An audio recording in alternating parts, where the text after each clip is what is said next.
Kedagete auso Muluk suga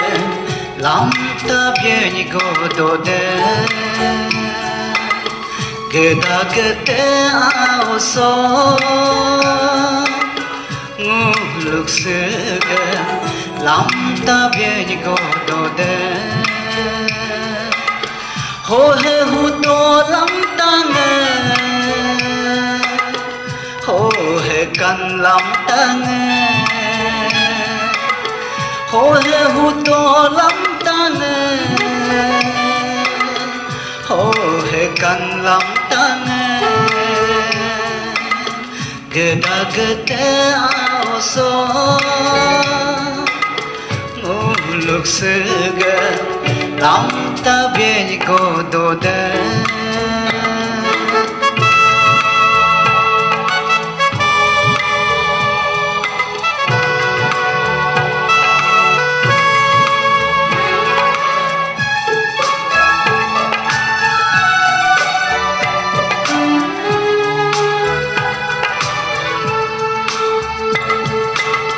Hame takuba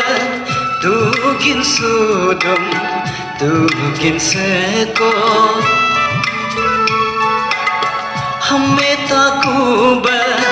Tugin sudum Tugin seko Hoge popa Dayar gakar me kardan Aul pengang Chalinde Ham ye jemaro mawam chalin ram Gedagete auso Muluk suga Lamta bieni godode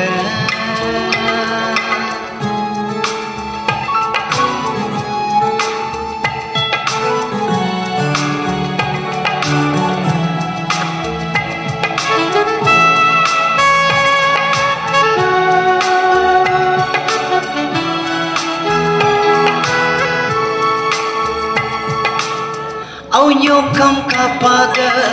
ni takuba kan lamta ada ni takuba Au nyokam kapada ni takuba kan lamta ada ni takuba ho bulchupin pin nyomadan Bech pago, nich pago,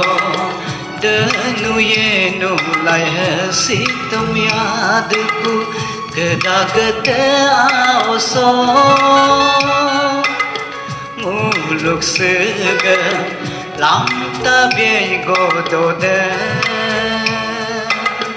gedagete auso Muluk suga Lamta bieni godode Ho he huto lamta nge Ho he kan lamta nge Ho he huto lamta nge Ho he kan lamta nge Gedagete auso Muluk suga Lamta bieni godode